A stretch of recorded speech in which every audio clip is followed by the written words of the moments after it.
done with the funding of the Ukraine war business. We want to bring about a peaceful settlement to this thing.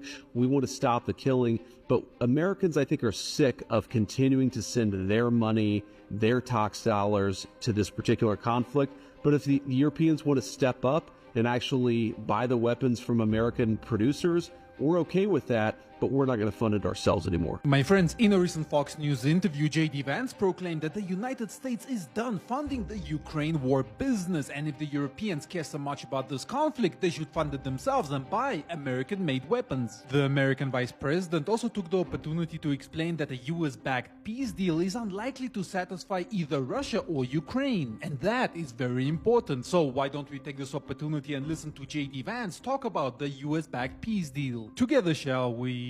Vladimir Putin said that he would never sit down with Zelensky, the head of Ukraine, and the president has now got that to change. We're at a point now where we're now trying to figure out, frankly, scheduling and things like that around when these three leaders could sit down and discuss an end to this conflict. Now, what do I think is ultimately going to come out of this?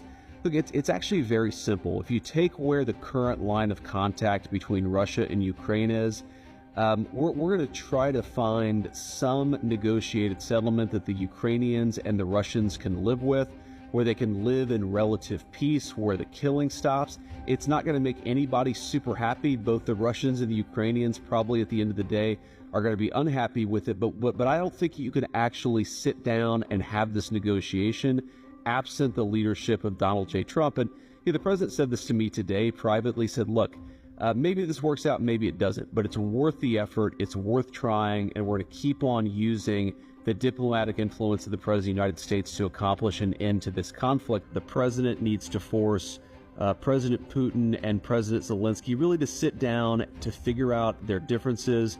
We, of course, condemn the invasion that happened. We don't like that this is where things are, but you've got to make peace here, and the only way to make peace is to sit down and talk. You can't finger point. You can't, wag your finger at somebody and say, you're wrong, we're right. The way to peace is to have a decisive leader sit down and force people to come together. The reason that we reached this decisive moment, a real change in where we were, is because the president was willing to apply some significant pressure and actually say, if you don't come to the table, the American people, we're not going to get involved in this war directly. We have a lot of economic points of leverage, and we're willing to use those to bring about peace. And that was a big thing that happened. To your point about weapons, what we said to the Europeans is simply, first of all, this is in your neck of the woods. This is in your back door.